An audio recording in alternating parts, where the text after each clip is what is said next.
mga balitang kinalap at tinagit ng mga Agila correspondent sa iba't ibang panig ng bansa. Pinakamalakas na puwersa, pinakamabilis na impormasyon.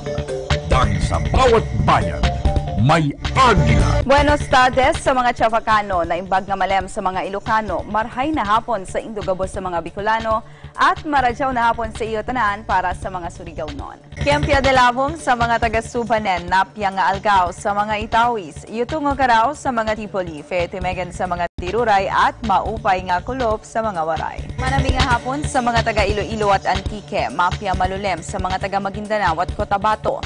Mayad nga hapon sa mga malaynon dyan sa Aklan Province, mariyaw ng hapon sa mga taga-Davao Oriental at gawis ay malem sa mga kankanay sa Sagada. Ngaypiyon may hapon sa mga taga-Cotabato, may upian maapon ang gam sa mga Manobo matig sa Davao del Norte. Menungang mapon sa mga taga-Palawan Island, maabig yang rem sa mga taga-Pangasinan at maayong hapon sa mga taga-Romplomanon. Mayad-ayad nga hapon sa mga Aklanon, maayong hapon sa mga taga-Cebu at Davao. Mayab-gat panapon sa mga Kapampangan at Diyos tafugat nga sa mga Ibanag. Magandang hapon Pilipinas, narito na mga pangunahing balita mula sa iba't ibang lalawigan, hatid ng ating mga Agila correspondents sa iba't ibang sulok ng bansa. Sa ating headlines. 11 katao patay habang 5 sugatan sa hinihinalang suicide bombing attack sa Lamitan City, Basilan. 29 na bahay sa bayan ng Payao, Zamboanga, Sibugay nasunog. Halaga ng pinsala aabot sa 1.5 million pesos. Isa sa mga high-value targets sa Zamboanga del Norte, arestado. Tinatayang 300,000 pisong halaga ng shabu na kumpiska.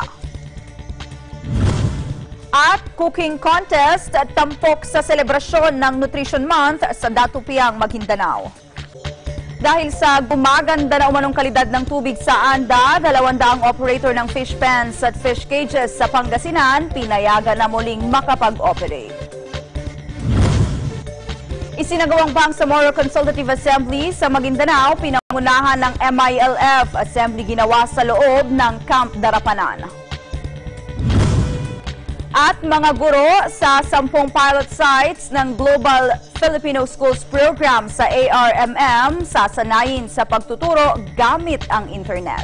2 ikinukonsiderang persons of interest sa pagpatay kay General Tino Nueva Ecija Mayor Ferdinand Bote na aresto sa Camarines Sur kaninang umaga. Death toll sa naaksidenteng overloaded jeep sa Pagadian City umakyat na sa 10. Bacoor, Cavite, isinailalim na sa state of calamity dahil sa pinsala ng habagat na pinaigting ng Bagyong Henry. Market vendor sa El Nido, Palawan na aktuhang nagbebenta ng illegal na droga, 11 sachet ng shabu na kumpiska.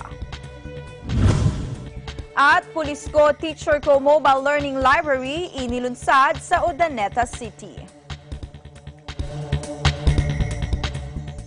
Sa detalye ng mga balita, death toll sa naaksidenteng jeep sa Pagadian City umakyat na sa 10. Nasa 6 na po naman ang nananatili pa sa ospital